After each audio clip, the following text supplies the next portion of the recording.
What is up, my gente? Your boys coming through once again. And on today's video, we're going to talk about Cesar Hernandez being captured in Tijuana. Yes, he got captured in Tijuana, man. Like I said, he was not going to leave Tijuana. Tijuana was way too hot, man, for him to move around.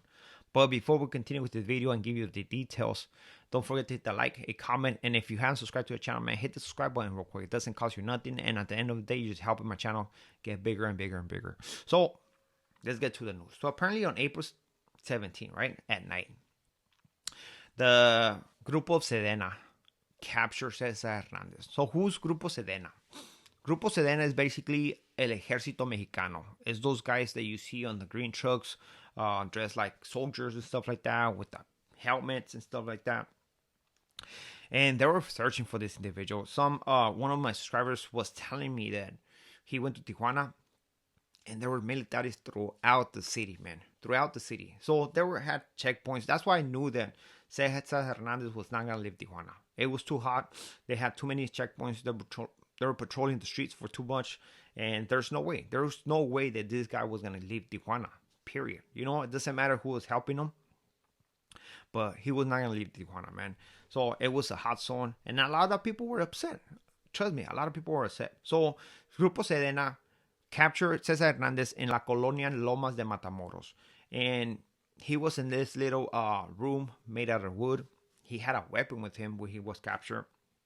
And one thing we have to understand is that this time Cesar Hernandez was taken by surprise. You know, when the first apprehension or attempted apprehension happened, let's not forget he was living in a private residencial, Residencial Barcelona, which there's like a garita. Those cops have to go through a checkpoint, and basically there's gonna be a security guard right there. So I'm pretty sure the security guard hit him up, say, "Hey man, somebody's going up there. I'm just giving you a heads up to see what happens." This time, nah. He was a no residencial, he was a no privada, and he was open for whatever was gonna happen his way, right? One thing that I was saying, man, is that the cops were gonna capture him. They weren't gonna capture him alive, you know, unless Cesar Hernandez decided to go kamikaze. But since he was caught by surprise, he didn't have the chance to do that. And the cops got him, right? They got him. See, a lot of people seem to think that Mexico is all wild. You know, individuals that they never been in Mexico, individuals that talk a good one.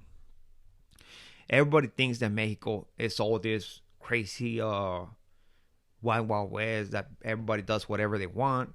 And it's not like that. It's not like that, man. You have to understand, there's going to be professionals involved right here. And why would be a reason for the cops, for anybody to unalive Cesar Hernandez once they get captured? There's no reason. It does not make sense, you know?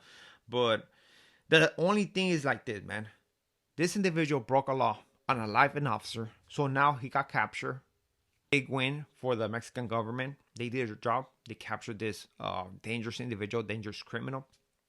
And now what? What's going to happen with Cesar Hernandez? Well, of course, he has to go back to the U.S. because I know a lot of people have asked this, man. What's going to happen with Cesar Hernandez when he gets captured? He's going to stay in Mexico or he's going to go to the U.S.? And why he's going to stay in Mexico? Because he unalived a cop. So he has to face the justice right here, right?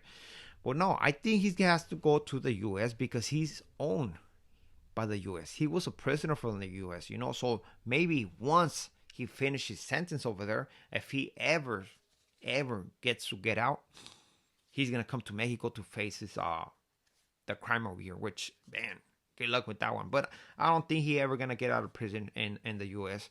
Well, we never know. Maybe the law's going to change later on. But if he ever gets out, they're going to want him over here in Mexico. One thing we didn't know is that how did they find out that Cesar Hernandez was in this little cuartito in the Colonia Lomas de Matamoros? How did they know that? You know, there could be two things. Somebody tip him saying, "Hey man, I think this individual's right here was my $35,000. So right now, maybe somebody's $35,000 richer." You know, you have to think, okay, $35,000 in Mexico is a lot, man. It's a lot. And somebody probably tipped Sedena or tipped somebody. Say, "Hey, look, this is what's going on." Or the thing that I will go more is that actually the crime in Tijuana, the organized crime in Tijuana tournament, I think that's what happened. And why is this, man? Why is this? Let's not forget that Cesar Hernandez got in a shootout with the cops. Brought super heat to Tijuana, meaning a lot of checkpoints, a lot of people patrolling the streets. A elite team from Mexico City came to Tijuana to patrol the cities, to do checkpoints, to get themselves into different police segments. Got on, and it's something new. It's something new that happened in Tijuana. And I got videos of this individuals doing checkpoints. What does all this mean to the organized crime in Tijuana? It means that they have to pay more money, that they don't know what's up with those guys from the DF, so they're like, man, we have to try to go around them. So it's gonna cost them more money to move stuff through the Tijuana border, And people don't want to do that. People want to live in peace, do their business, man, distribute controlled substances throughout the border and stuff like that, and be all nice. But this individual came to Tijuana. He's not from Tijuana.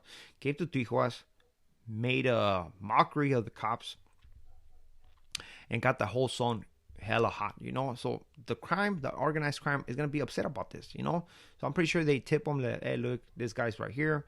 Go get him because he's making the whole zona caliente. And possibly that's what happened. That's what I believe, Let's not forget that Cesar does not control Tijuana. But he was a dangerous criminal who was on the loose, man. Cesar Hernandez was an individual who came to Tijuana, made fun of the cops in Tijuana, made fun of the U.S. Marshals by getting away, and unalive an officer by the name Abigail. Finally, Abigail gets some justice, and it's a matter of time for this individual to be transferred, if it's not already transferred, back to the prison where he escaped from, A lot of people glorifying Cesar Hernandez because of what he did. He did something that you haven't heard before. This individual escaped from prison, escaped from 300 elementos in la ciudad de Tijuana, and still made it out. So you never heard a story like this, So it was a matter of time for him to get caught, man. And finally it happened, and now he's captured, Nobody, like I said, nobody has ever done this like this. This individual went back to the 1820s when all this was possible. But now we're talking about a new era, and this individual managed to do the unthinkable and the impossible, man. So I don't know if they have transferred him to the U.S. yet, but we're going to keep up with the news, see what happens. And with this being it, we are out to next video. Muchas gracias. Al ratos.